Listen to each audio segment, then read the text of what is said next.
Assalamualaikum warahmatullahi wabarakatuh.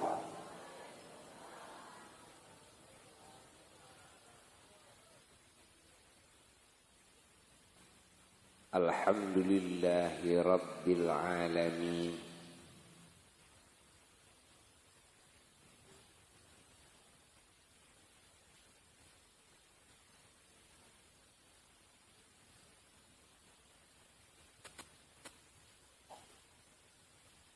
Alladzi manna alaina wa 'alal mu'minin wa 'ala khalqihi ajma'in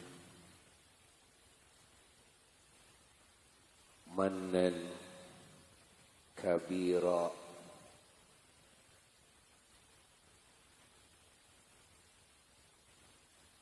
biwasitati wujudi wa maulidi wa bi'tsati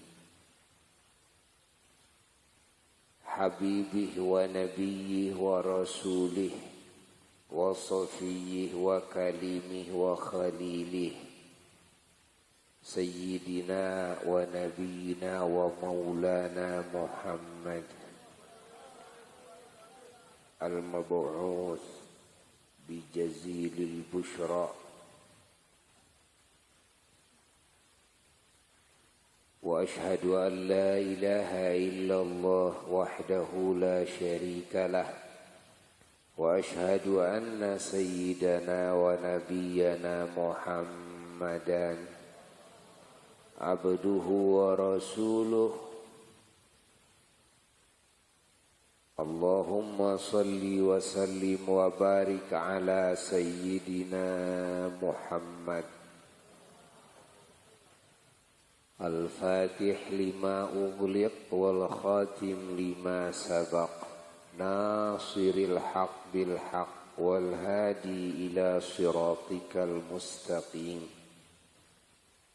sallallahu alaihi wa ala alihi wa ashabihi haqqa qadrihi wa miqdarihi al-azim.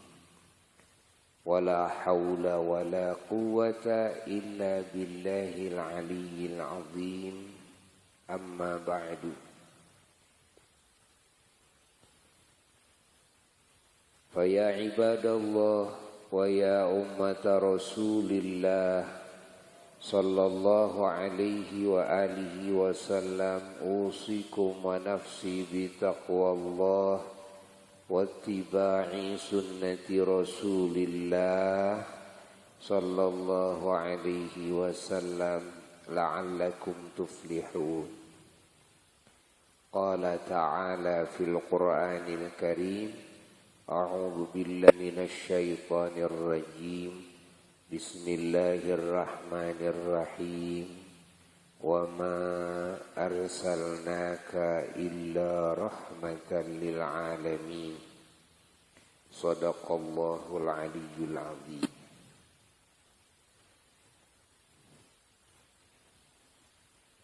Hadirin hadirat, hamba-hamba Allah yang sangat Al-Fakir cintai dan sangat Al-Fakir muliakan, juga sangat Al-Fakir doakan. Semoga melalui majelis-majelis seperti ini Allah menghujankan barakah kepada kita semua dan kepada segenap umat Islam dimanapun berada dan kapanpun berada, wabil khusus bangsa Indonesia yang kita cintai. Dan juga semoga Allah menghujankan ampunannya dan ridhonya, menghujankan kasih sayangnya, menghujankan nikmatnya, menghujankan anugerah-anugerahnya kepada kita semuanya. Dan semoga Allah mengabulkan segala hajat-hajat kita, baik hajat-hajat di dalam membangun kemaslahatan kehidupan di dunia, juga membangun kemaslahatan kehidupan di akhirat. Dan kita semuanya hadir di majelis seperti ini. Kita amat mengharapkan syafaat dari Nabi kita, idola kita, pemimpin kita, suri toladan kita, guru tertinggi kita, penjaga kita, yang amat sayang kepada kita dan yang meninggikan derajat kita dan yang memintarkan kita, memperkenalkan hati kita kepada Allah.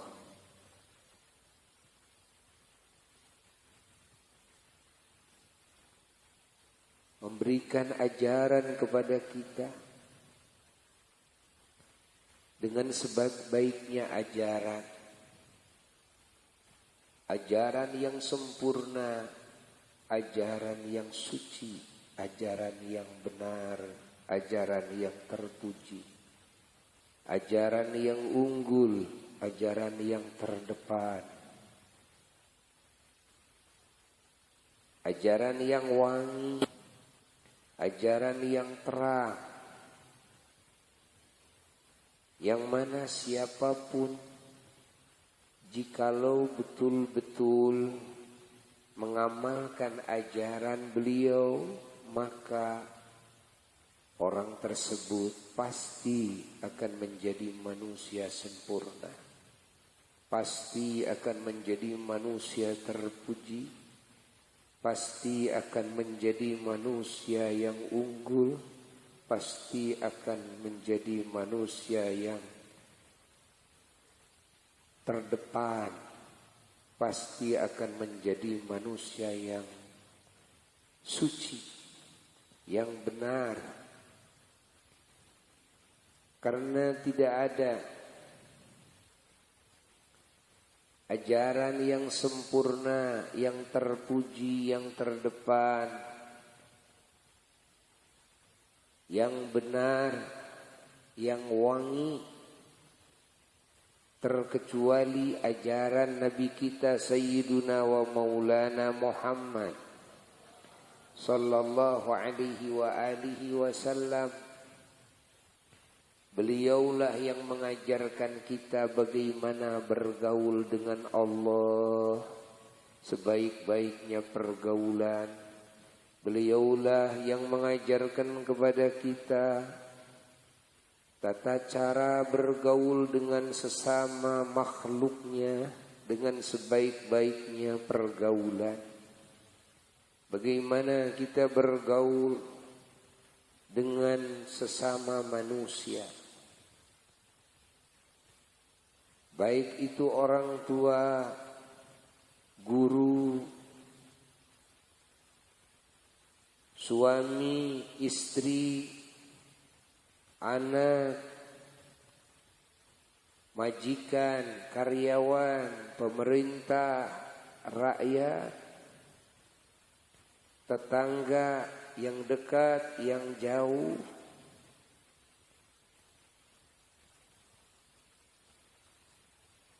Wabil khusus sikap kita kepada Rasulullah sallallahu alaihi wasallam, kepada para nabi, para rasul alaihi mussalatu wassalam, sikap kita kepada para ulama, para wali, para salihin, para syuhada radhiyallahu anhum ajma'in. Juga sikap kita kepada segenap orang-orang yang beriman, baik yang masih hidup maupun bagaimana cara bergaul kita dengan orang-orang yang sudah ada di alam barzakh. Nabi mengajarkan kepada kita menziarahinya, membaca salam kepadanya, mendoakannya, baik di depan kuburannya maupun juga dari kejauhan, menyolatinya dengan penuh doa. Di samping itu mengurus jenazah dengan sebaik-baiknya pengurusan, dari mulai memandikan.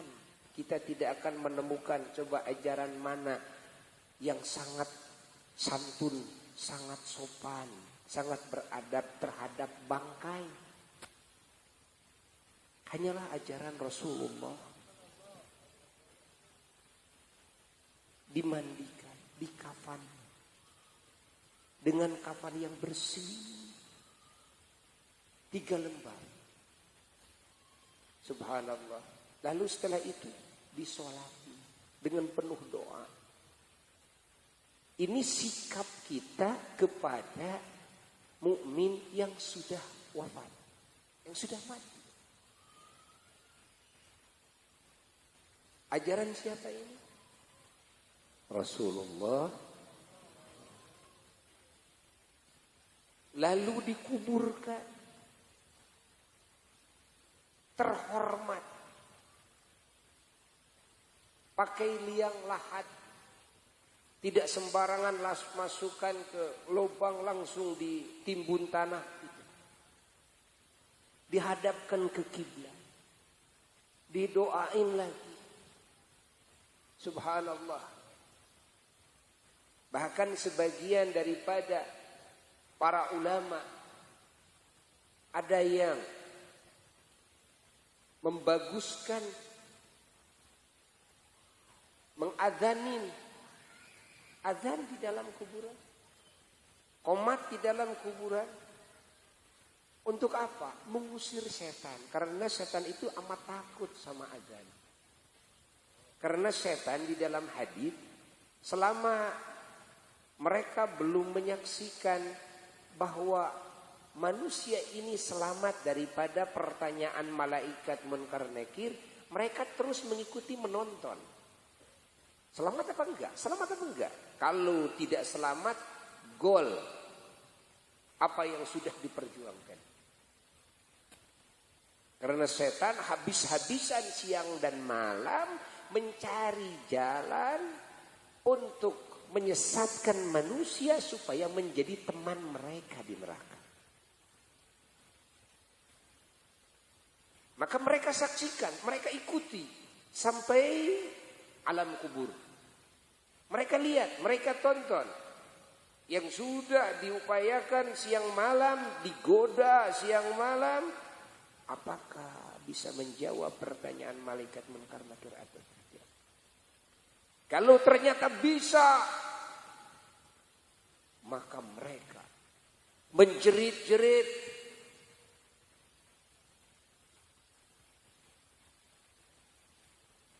mereka merasa rugi. Berpuluh tahun sudah mengerahkan segala kemampuannya untuk menyesatkan orang tersebut. Namun ternyata pada ujung cerita orang tersebut malah selamat. Orang tersebut malah mendapat ampunan Allah. Ada yang aneh. Apa anehnya? Setan tercengang. Kenapa tercengang? Kaget betul. Kenapa kaget? Karena setan tahu orang ini amalnya jelek. Orang ini suka berdosa. Orang ini sudah gol, digoda waktu Allahumma gfir lahu. Ya Allah, ampuni dosa-dosa mayit ini. Warhamhu, ya Allah, sayangi mayit ini. Wa'afihi, ya Allah, selamatkan mayit ini. Wa'fu anhu, ya Allah, hapuskan semua data-data kemaksiatannya yang sudah termaktub dalam bukunya. Minta dihapuskan. Allahumma gfir lahu. warhamhu wa'afihi wa'fu anhu. Itu doa siapa? Doa orang yang nyolatin. Siapa yang mengajarkan seperti itu? Jawab, Rasulullah. Siapa yang berdoa kepada Allah itu? Saudaranya yang beriman. Barangkali enggak kenal.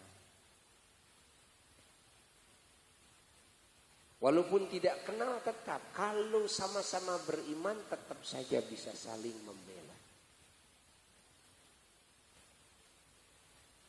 Lalu minta apa ini saudaranya kepada Allah? Minta ampunan. Minta kasih sayang Allah. Warhamhu. Minta keselamatan dari Allah. Wa'afihi. Minta penghapusan dari perbalnya. Wa'fu anhu. 4 perkara yang dimintakan oleh saudaranya. Siapa yang berdosanya? Itu si mayit yang berdosa. Bukankah yang berdosa berhak mendapatkan siksa? Ya. Lalu kenapa nak jadi disiksa? Karena datang ampunan Allah kepada orang tersebut. Loh, siapa yang meminta ampunan kepada Allah? Saudaranya, bukan dia. Saudaranya. Dia tidak tahu menahu. Saudaranya sendiri. Bahkan dia boleh jadi putus asa. Di alam barzakh sudah tidak ada celah untuk selamat. Karena dia sadar bahwa di waktu hidupnya di dunia dia ahli maksiat. Namun apa yang terjadi sungguh mengagetkan dia sendiri dan mengagetkan setan. Loh, tidak jadi disiksanya. Karena sudah diampuni oleh Allah. Dari mana Allah mengampuninya? Sebabnya karena dipinta. Oleh siapa? Oleh saudaranya yang beriman kepada Allah. Dan Allah sudah berjanji, ud'uni astajib lakum. Allah menantang kepada semua hambanya yang beriman, berdoalah kepadaku. Pasti aku mengabulkan kalian. Falyastajibuli, Allah berfirman, seyogianya hamba-hambaku harus meminta pengkabulan doa dariku. Supaya doanya dikabulkan olehku. Wal yu'minu bi, dan harus yakin mereka kepadaku bahwa aku pasti akan mengabulkan doanya. Dan dibuka oleh Allah Ta'ala. Janji Allah ini dibuka oleh Allah, disebarluaskan oleh Allah kepada semua hambanya yang beriman kepada Allah dan beriman kepada baginda Nabi besar Muhammad. Ini janji Allah. Lalu yang memintanya orang yang beriman. Allah memenuhi janjinya. Innallaha la yukhliful mi'ad. Bahwa Allah subhanahu wa ta'ala sudah menyatakan Allah berjanji tidak akan mengingkari janjinya. Allah tidak akan jalir janji. Maka Allah subhanahu wa ta'ala tatkala dipinta oleh hambanya yang beriman ampunan untuk saudaranya yang berdosa, tidak ada jalan lagi kecuali mengabulkan doa hambanya yang beriman sesuai dengan janji Allah. Orang tersebut, si mayit tersebut tidak pantas dikasihi oleh Allah karena maksiatnya. Tapi kenapa Allah sayang kepada orang tersebut? Karena sayangnya dipinta oleh hambanya yang beriman. Dan tidak ada jalan kecuali Allah menyayangi orang tersebut.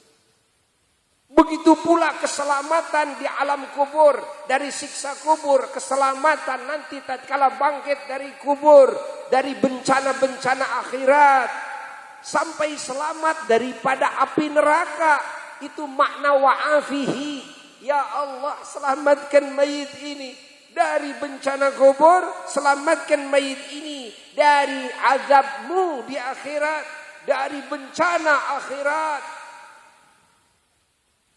Maka Allah subhanahu wa ta'ala mengabulkan permintaan hambanya yang mukmin sesuai dengan janjinya. Ud'uni astajib lakum. Begitu pula wa'fu anhu. Apa arti wa'fu anhu? Wa'fu anhu itu bukan Allahumma gfir lahu. Tidak sama ampunan dengan wa'fu anhu. Syekh Nawawi Banten radhiyallahu ta'ala anhu, guru daripada para ulama-ulama di Indonesia ini, bahkan di seluruh penjuru dunia, banyak yang mengambil ilmu daripada Syekh Muhammad Nawawi Al-Bantani sebagai ahli hadis, sebagai ahli tafsir yang masyhur, yang mana beliau menyusun tafsir yang masyhur dengan tafsir Nawawi. Beliau mengatakan bahwa perbedaan Allahumma gfir lahu dan wa'fu anhu, kalau Allahumma gfir lahu minta ampunan kepada Allah, tapi berkasnya masih ada.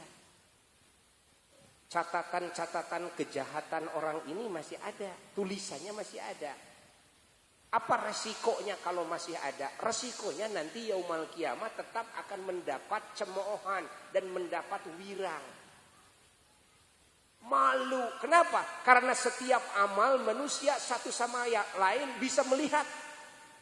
Diperlihatkan oleh Allah, dipertontonkan oleh Allah di hadapan malaikatnya, di hadapan nabinya, di hadapan semua manusia, bangsa jin, di hadapan makhluknya. Ini lihat amal si A ini. Baiknya kelihatan, buruknya kelihatan, pernah melakukan apa kelihatan, filmnya kelihatan. Orang satu sama lain bisa melihatnya. Begitu Allah menakdirkan nanti yaumul kiamat. Walaupun orang ini selamat ujung ceritanya, tapi tetap dia mendapatkan malu dulu. Kenapa? Pernah diperlihatkan dulu maksiat-maksiat yang pernah dilakukan. Sungguh hebat ajaran Rasulullah SAW. Maka Rasul sayang terhadap umatnya, supaya umatnya tidak mendapatkan cemoohan. Tidak cukup Nabi. Nabi tidak merasa cukup umatnya masuk surga. Nabi tidak merasa cukup umatnya selamat. Tapi Nabi berusaha untuk supaya umatnya tidak ada rasa malu sedikit pun nanti di hadapan Allah dan di hadapan semua makhluk Allah yaumul kiamah, karena ada catatan-catatan maksiatnya. Maka Nabi mengajarkan kepada umatnya doa wa'fu anhu. Apa wa'fu anhu? Ya Allah, hapuskan semua catatan-catatan kejelekannya. Sehingga jangan heran kalau nanti yaumul kiamah banyak orang-orang yang menurut cerita dunianya ahli maksiat, tapi begitu dia sampai kepada persidangan di hadapan Allah, buku catatan amalnya hanya nampak catatan kebaikannya saja. Adapun catatan kejelekannya lenyap, hilang, terhapus. Fata'ajabu, maka semua malaikat kaget semuanya. Limadza, kenapa ini kok catatan kejelekannya hilang? Ternyata karena syafaat pembelaan saudaranya yang mukmin. Maka ulama mengatakan, andai kata kalian sudah faham bahwa betapa hebat kedudukan saudara kalian yang beriman, walaupun kalian tidak tahu bagaimana kedudukan ulama-ulama yang ada di tengah kalian, Bagaimana kedudukan orang-orang soleh di tengah-tengah kalian?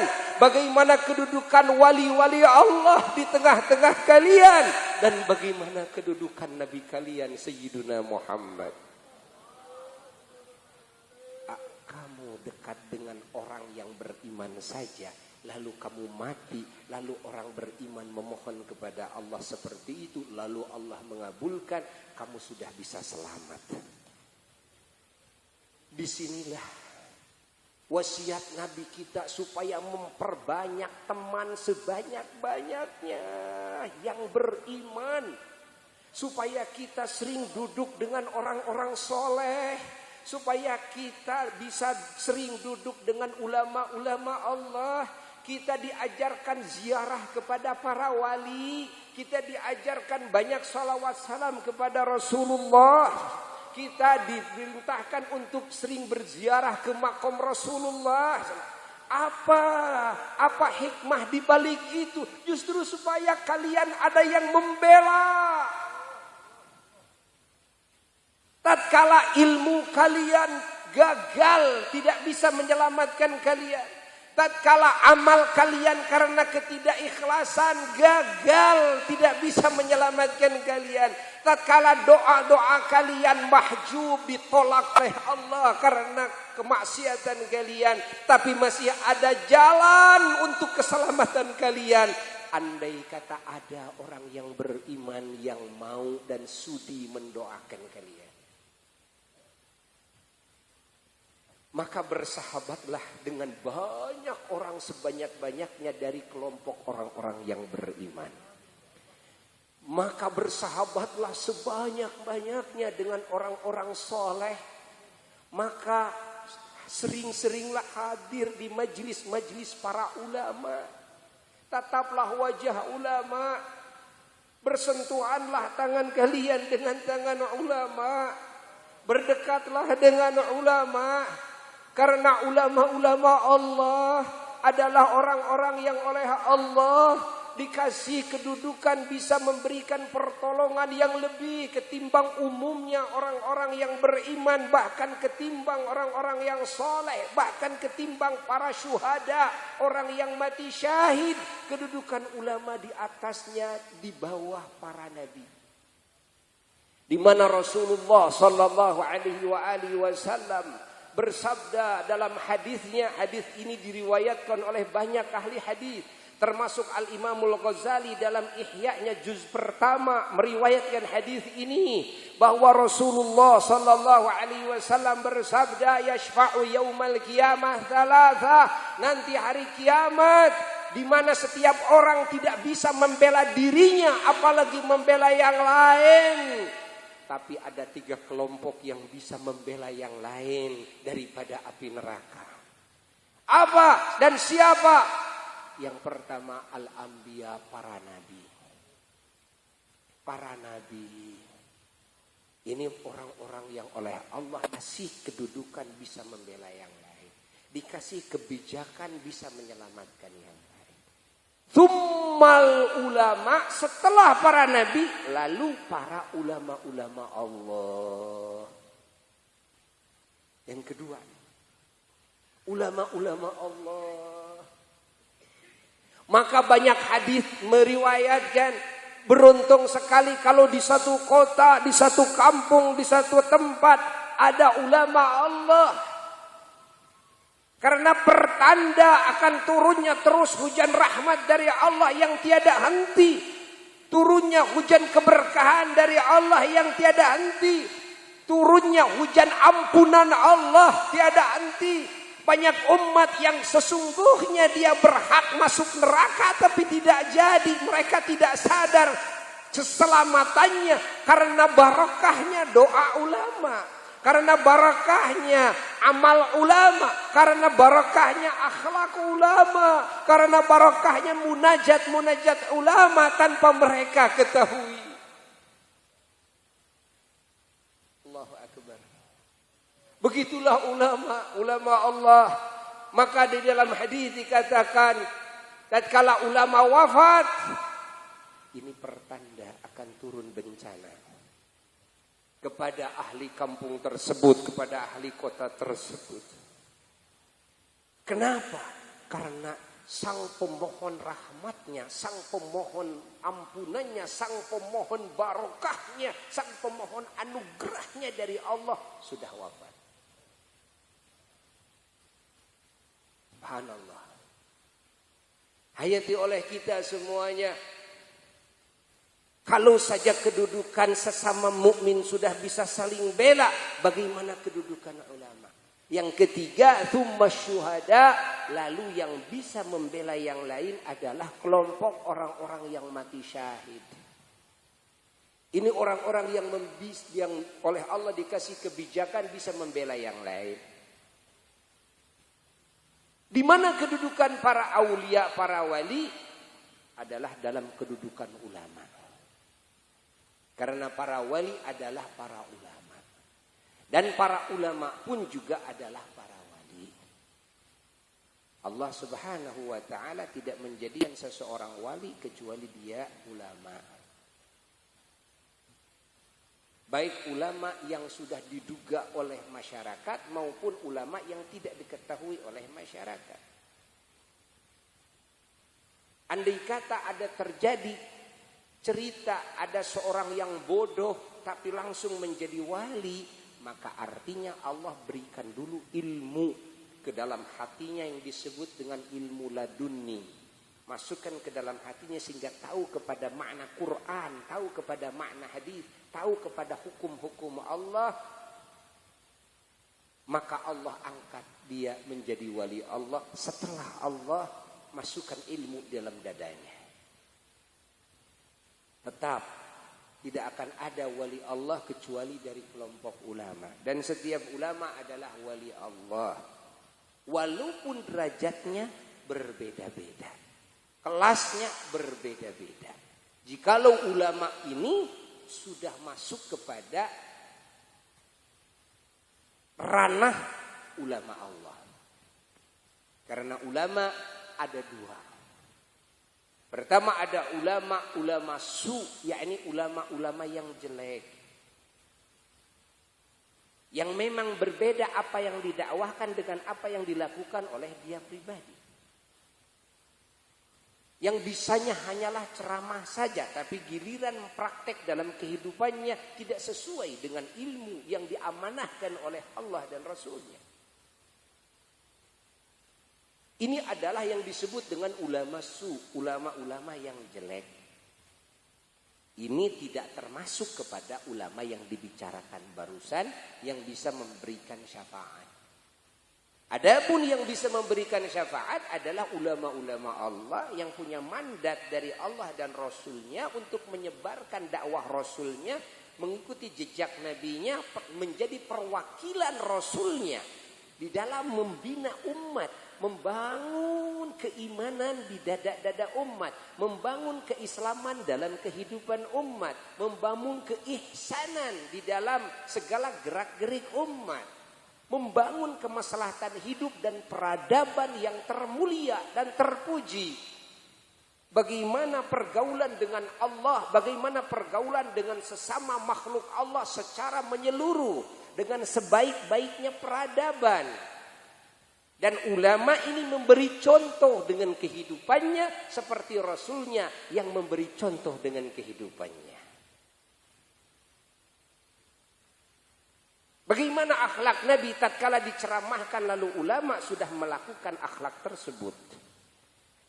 Bagaimana amalan-amalan Nabi dalam kehidupan tatkala didakwahkan oleh sang ulama ini, di mana ulama ini sudah lebih dahulu melakukan amalan-amalan tersebut? Dan apa yang diwiridkan oleh Nabi, zikir-zikir Nabi, tasbih-tasbih Nabi yang didakwahkan kepada umat, di mana ulama tersebut sudah lebih dahulu menjadi ahli wirid tersebut. Nah, ini yang dimaksud dengan ulama-ulama Allah yang mulai masuk kepada tingkatan wali walaupun derajatnya tidak sama. Dan inilah yang bisa membela yang lain. Yang memang kerjaannya terus menyelamatkan umat. Menjaga umat. membentengi umat tanpa pamrih. Ikhlas lillahi ta'ala, tak peduli orang memuji, tak peduli orang mencaci, tak peduli orang memberi, tak peduli orang kikir. Terus berjalan sesuai dengan perintah Tuhannya, sesuai dengan instruksi Rasulnya, dengan lisannya dan dengan perilakunya, dengan etikanya dan dengan hatinya. Di hadapan umat selalu berdoa dan di belakang umat selalu berdoa, mendoakan umat siang dan malam. Tidak pernah keluar dari lisannya kutukan, seperti tidak pernah keluar dari lisan Rasulnya kutukan kepada umat.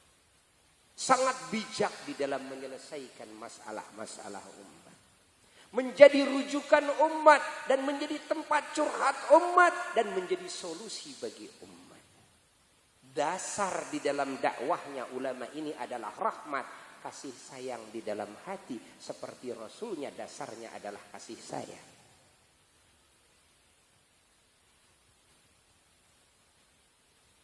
Tidak ada ancaman-ancaman bagi umat dari para ulama-ulama jikalau umat ini tidak mau mengikuti ajaran Allah dan Rasulnya. Hanyalah mengingatkan dan mengingatkan.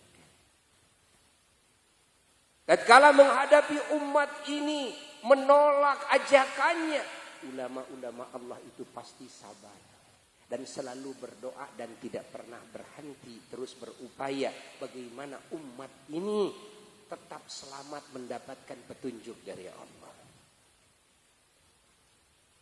Tatkala umat ini berbuat kejelekan kepada ulama, ulama tidak akan pernah membalas kejelekan dengan kejelekan.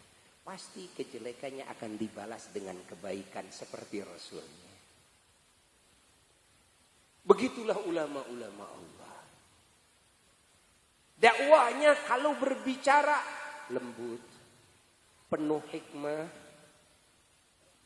penjabarannya jelas, dimengerti,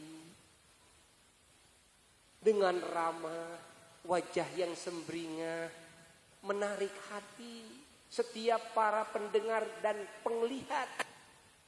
Betapa indah melihat sosok ulama, begitulah ulama Allah. Saya senang melihat wajahnya, saya senang melihat gerak-gerik kehidupannya, saya senang berdekatan dengannya. Tidak pernah ada umat yang ketakutan tatkala ulama bertemu dengannya. Kenapa? Karena apa yang ditakuti oleh umat tatkala ulama datang di tengah-tengah umat. Karena tidak ada ulama yang meminta dari umat, bahkan tidak ada ulama yang berharap di hatinya ingin diberi oleh umat seperti Rasulnya saja.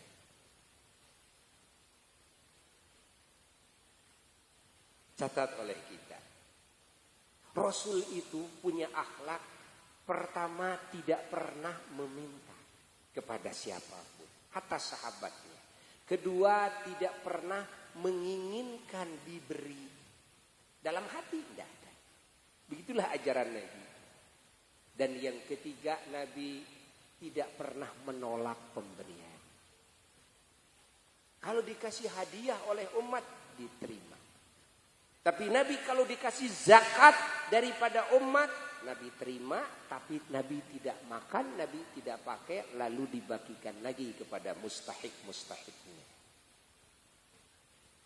Itulah ajaran Rasulullah sallallahu alaihi wasallam. Maka ulama-ulama Allah ini adalah ahli warisnya Rasulullah sallallahu alaihi wasallam. Karena mendapat bagian yang paling besar daripada ajaran Rasulnya. Baik dari sisi ilmu lebih luas, dari sisi akhlak lebih sempurna, dari sisi amal lebih penuh hidupnya dengan amal. Dari sisi kalimat thayyibahnya pun juga lebih basah lisannya dengan kalimat thayyibah. Hatinya selalu terang dan menerangi umat.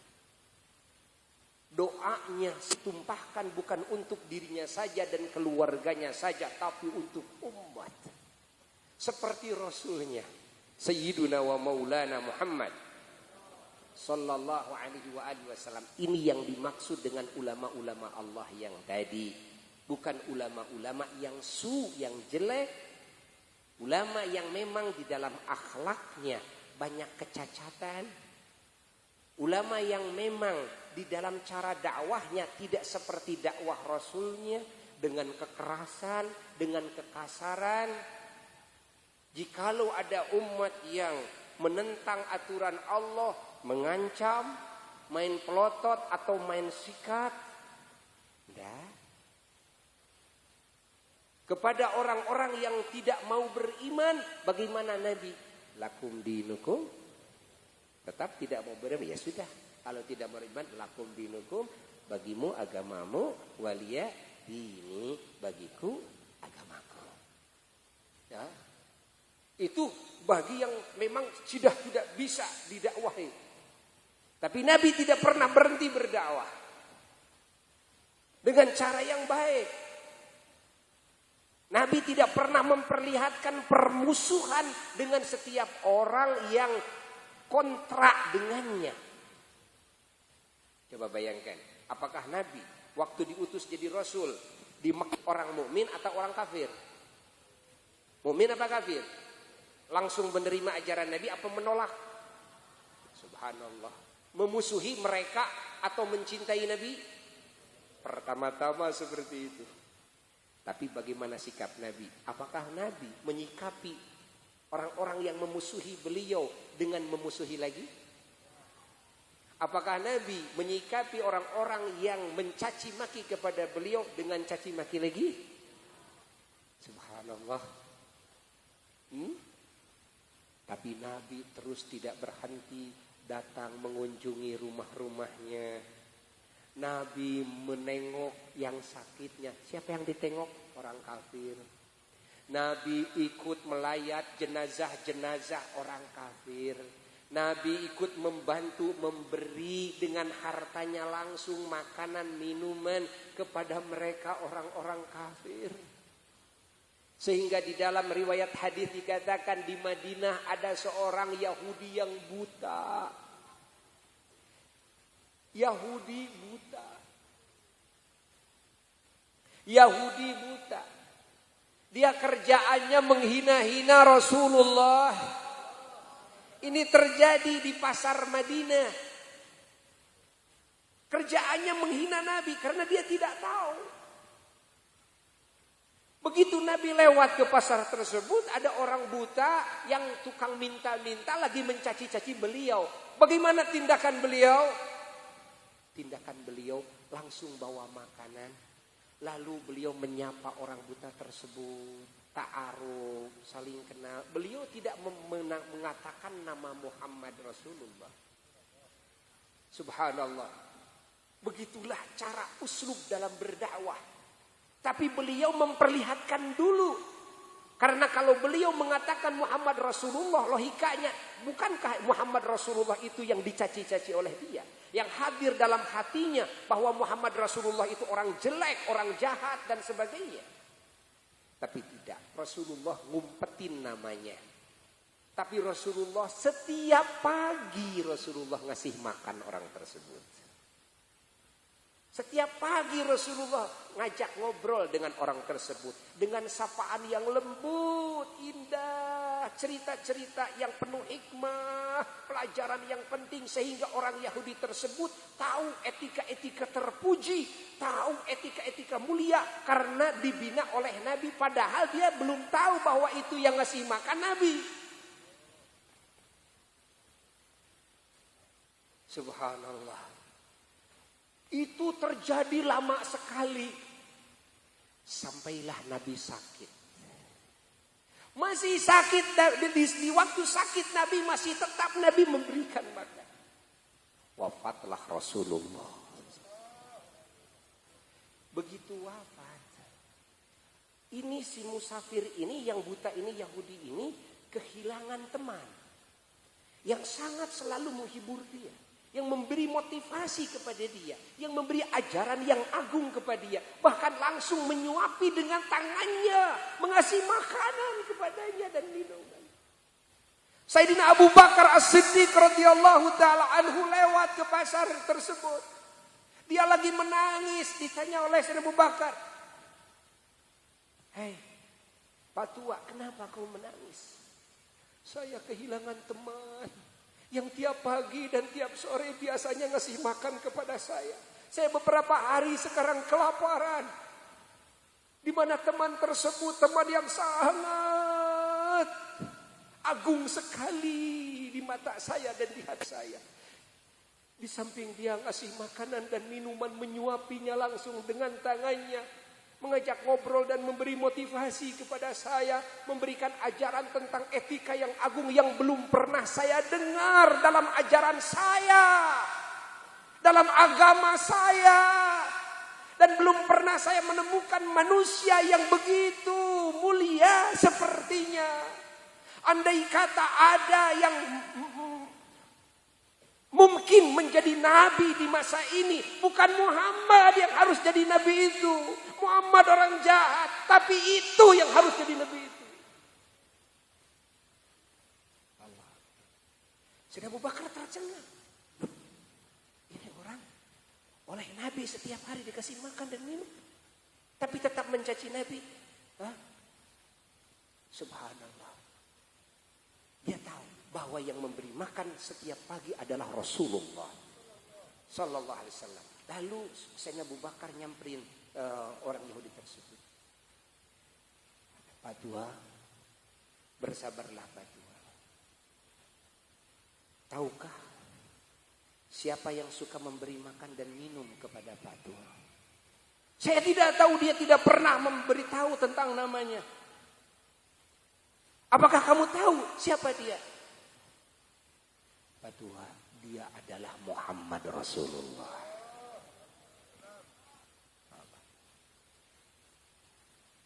Dalam sebagian riwayat dikatakan Sayyidina Abu Bakar Siddiq menggantikan posisi Nabi. Karena Sayyidina Abu Bakar Siddiq tahu Nabi setiap pagi dan sore memberikan makan. Begitu Nabi wafat, Sayyidina Abu Bakar tampil memberikan minum dan makan. Begitu pertama kali memberikan minum dan makan kepada Yahudi tersebut, Yahudi tersebut merasa kaget. Pertama kali saja merasa kaget. Padahal Sayyidina Abu Bakar benar-benar meniru Nabi. Bagaimana Nabi memberikan makan, bagaimana Nabi berdongeng, bagaimana Nabi menyapa dia. Sayyidina Abu Bakar sengaja tampil ingin meniru Nabi. Tapi apa yang terjadi pertama kali Sayyidina Abu Bakar Siddiq melakukan itu, orang Yahudi mengatakan, "Rasa-rasanya Anda bukan orang yang biasanya memberi makan kepada saya." Sayyidina Abu Bakar ketahuan. Rasa-rasanya ketika Anda bukan orang yang biasa suka memberi makan kepada saya. Subhanallah. Begitu orang tersebut dikasih tahu bahwa yang ngasih makan minum adalah Rasulullah Sallallahu Alaihi Wasallam, yang dia nyatakan kalau sepantasnya ada orang yang menjadi nabi di masa itu, maka inilah orang yang pantas jadi nabi, katanya. Bukan Muhammad, kata dia. Begitu dikasih tahu bahwa yang ngasih makan minum adalah Rasulullah, tersungkur orang Yahudi tersebut, menangis terisak-isak, merangkul Sayyidina Abu Bakar, merasa menjadi manusia yang paling jahat di muka bumi. Padahal itu adalah Rasulullah, langsung mengucapkan 2 kalimat syahadat di hadapan Sayyidina Abu Bakar Siddiq radhiyallahu taala anhu. Subhanallah. Ingat, dakwah Nabi seperti itu. Tidak cukup dengan ceramah.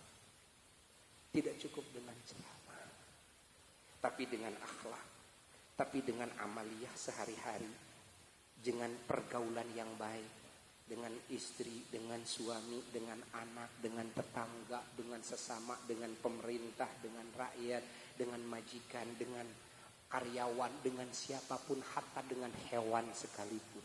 Nabi mengajarkan peradaban yang sangat penuh dengan kasih sayang. Subhanallah. Semoga kita terwarisi dengan ajarannya Rasulullah Sallallahu Alaihi Wasallam, dan kita mendapat syafaatnya yaumal qiyamah. Innallaha wa malaikatahu yusalluna 'alan nabiy ya ayyuhalladzina amanu sallu 'alaihi wa sallimu taslima. Ya Nabi salamu